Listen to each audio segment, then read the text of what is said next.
गोविन्दशमन्विता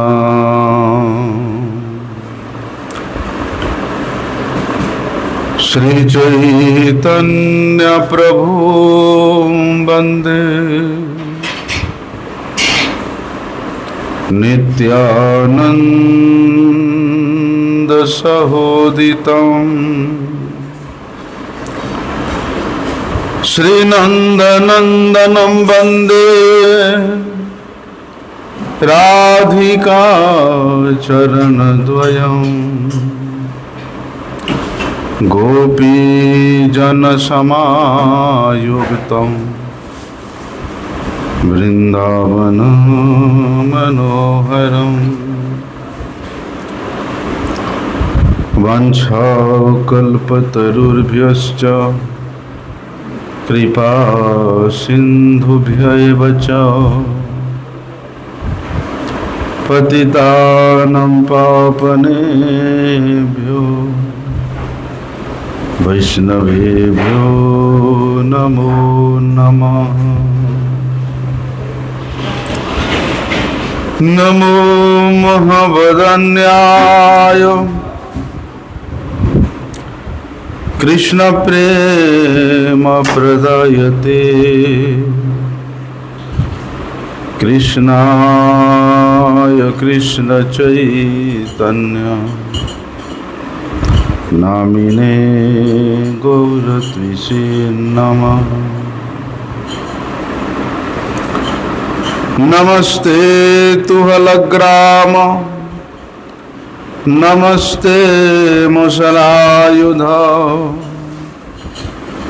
नमस्ते रेवतीकांत नमस्ते भक्तवत्सल नमस्ते बलिनाम श्रेष्ठ नमस्ते धरणीधर प्रलंबार नमस्ते तु त्राहि मां कृष्ण पूर्वज भुजे सव्य वेणुं शिरसि शिखि पिच्छं कटितटे दुकुलं नेत्रान्ते सहचरि कटाक्षं च विदधते सदा श्रीमद्वृन्दावनवसति लीला परिचयो जगन्नाथ स्वामी नयनपथगामी भवतु मे। हे कृष्ण करुणा सिंधु दीनबंधो जगत्पते गोपेश गोपिकाकांत राधाकांत नमस्तुते। तप्त कांचन गौरांगी राधे वृंदावनेश्वरी वृषभानुसुते देवी प्रणमामि हरिप्रिये। वन्दे नन्दव्रजस्त्रीणां पादरेणुमवीक्षणसः यासां हरिर्कथोद्गीतं पुनाति भुवनत्रयम्। भक्त्या विहीनमपराधलक्ष्ये क्षिप्ताश्च कामादितरङ्गमध्ये कृपामयि त्वां शरणं प्रपन्नं वृन्दे नमस्ते चरणारविन्दम्।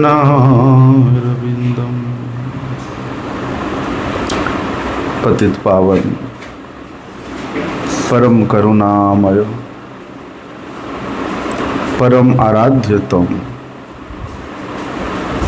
श्रील गुरुदेव के श्री अभय चरणारविंद में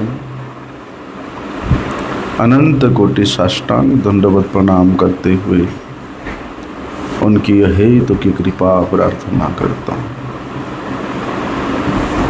परम आराध्यतम शिक्षा गुरुपाद पद्म वैष्णव वृंद के श्री चरणों में प्रणत होकर अहेतु की कृपा की भिक्षा करता। श्रीमद् भागवत महापुराण 10वां स्कंध 14वां अध्याय। न मीढ्यते अभ्रवपुषे तडिदंबराय गुंजावतं सपरिपिच्चल सम्मुखाय वन्यश्रये कवलवेत्र विषाणवेणु लक्ष्मश्रिये मृदुपदे पशुपांगजाय अस्यापि देववपुषो मदनो ग्रहस्य स्वेच्छामयस्य न तु भूतमयस्य कोऽपि नैषे महितवसितो मनसान्तरेण साक्षात् तवैव किमतात्मसुखानुभूते ज्ञान प्रयासमुदपास्य नमन्त एव जीवन्ति सद्मुखरितां भवदीयवार्ताम् स्थाने स्थितः श्रुतिगतां तनुवाङ् मनोभिः ये प्रायसो अजीतजितोऽप्यस्त्रिलोक्याम् श्रेयः श्रुतिं भक्तिमुदस्यते विभो क्लिश्यन्ति ये केवलबोधलब्धये तेषाम् असौ क्लेशलये वशिष्यते नान्यद् यथा स्थूलतुषावघातिनाम् पुरेह भूमन् बहवो अपि योगिनस्तदपि तेहा निजकर्मलब्धया विबुध्य भक्त्यैव कथोपनीतया प्रपेदिर्यञ्जो अच्युतं ते गतिं पराम् तथापि भूमन् महिमा गुणस्य ते विवुर्धुमर्हत्यमलात्मरात्मभिः अविक्रियात् स्वानुभवादरूपतो यजानतस्त्वगपृथगे यजानतास्त्वचनन्यथा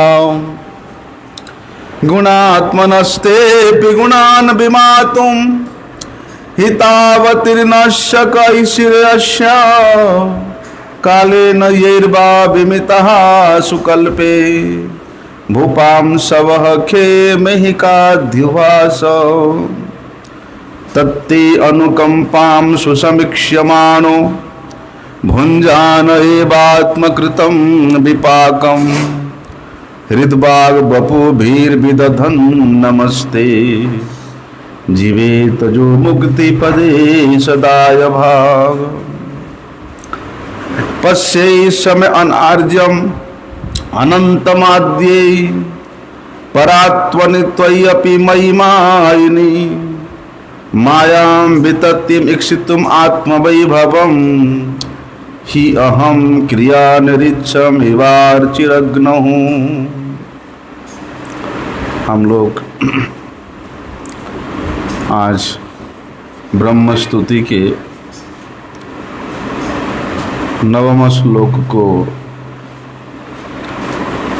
विचार सुनेंगे।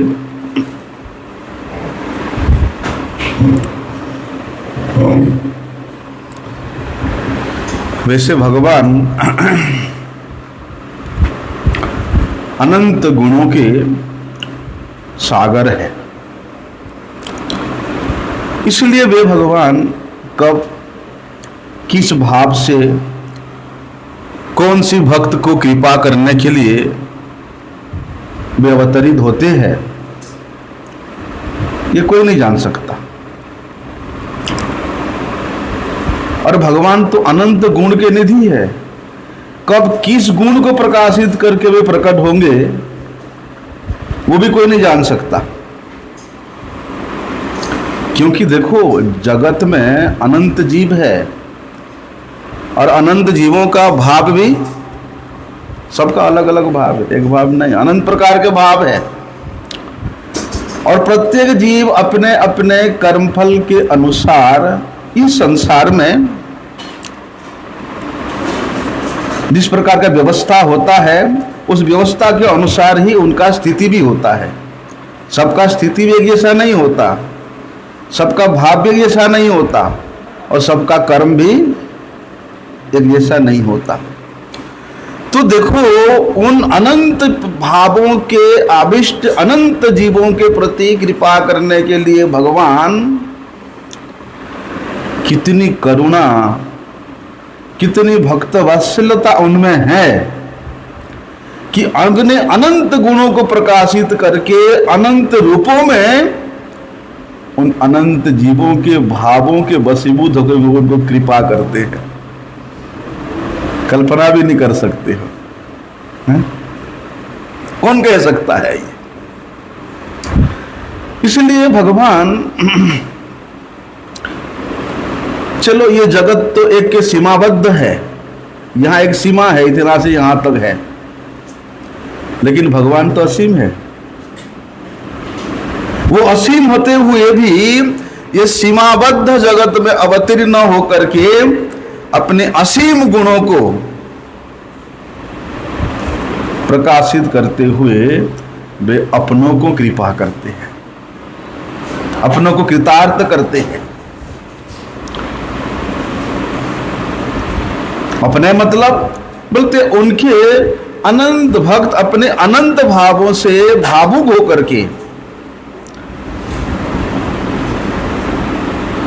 अनंत भावों के स्वरूप स्थित भगवान को अपने स्वयं के परमानंद रस का आस्वादन कराते हैं। और भगवान उस रस का आस्वादन करने के लिए जितना लालायित होते हैं, बोलते भक्त भी उसी रस का आस्वादन करने के लिए उतना ही लालायित होता है। इसलिए भगवान का ये जो परमानंद रस है, उसको भगवान को भी अनुभव करना है, आस्वादन करना है। किसके द्वारा? बोलते हैं अपने निजजनों के द्वारा, अपने परम प्रिय भाव के शिरोमणि स्वरूप अपने पार्षदों के द्वारा। तो उनका कितने गुणों का प्रकाश होता है, उनके कितने रूप का प्रकाशन होता है, उनके कितने माधुर्य का प्रकाश होता है, इसका व्यक्त करना भी इतना सहज नहीं है। महाराज, एक साधारण जीव के लिए तो छोड़ो, भगवान के इन गुणों को कल्पना करना भी, धारणा करना भी एक साधारण जीव के लिए तो छोड़ो, बोलते शेष महेश हैं, अनंत काल से बड़े बड़े योगेश्वर अपने योग के प्रभाव से, भले ही वे लोग इस पृथ्वी के धूलिकण को गिन सकते हैं, आकाश के हिमकण को गिन सकते हैं, लेकिन भगवान के गुणों को कोई कल्पना तक नहीं कर सकता, कोई गिनने में समर्थ ही नहीं हो सकता है। परंतु भी अपार करुणा के सागर भगवान के गुणों का एक एक कण भी वे स्पर्श तक नहीं कर पाते हैं।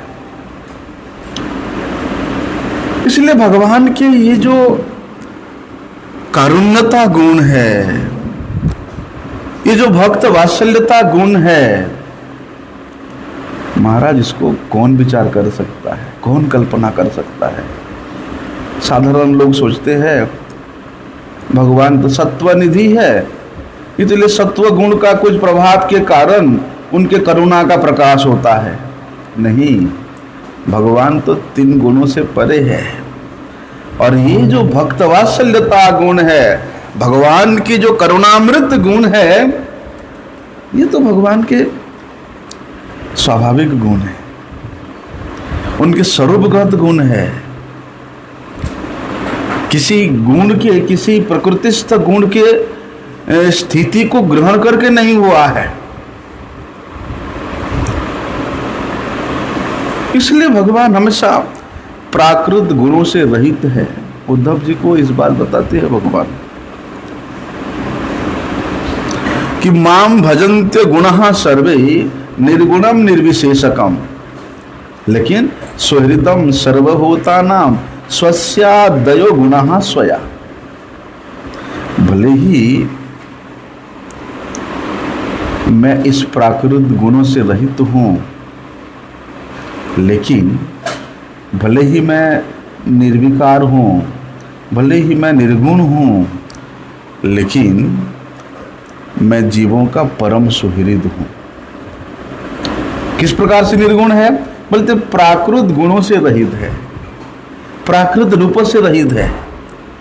भगवान का नाम, रूप, गुण, लीला, उनका चरित्र, उनका धाम, उनका पार्षद, सब के सब अप्राकृत है, सब के सब नित्य है, चिन्मय है। इसलिए भगवत संबंधी वस्तु न, भगवान से संबंधित कोई भी वस्तु हो, कोई भी क्रिया हो, कोई भी भाव हो, वो प्राकृत हो ही नहीं सकता है। इसलिए उस अप्राकृत भगवान के गुणों का एक छटा को भी यदि स्पर्श करना चाहते हो, जानना चाहते हो, तो प्रकृतिस्थ गुणों से, प्रकृतिस्थ क्रिया से, प्रकृतिस्थ आकर्षण से अपने आप को हमेशा ऊपर उठना ही पड़ेगा, अन्यथा नहीं।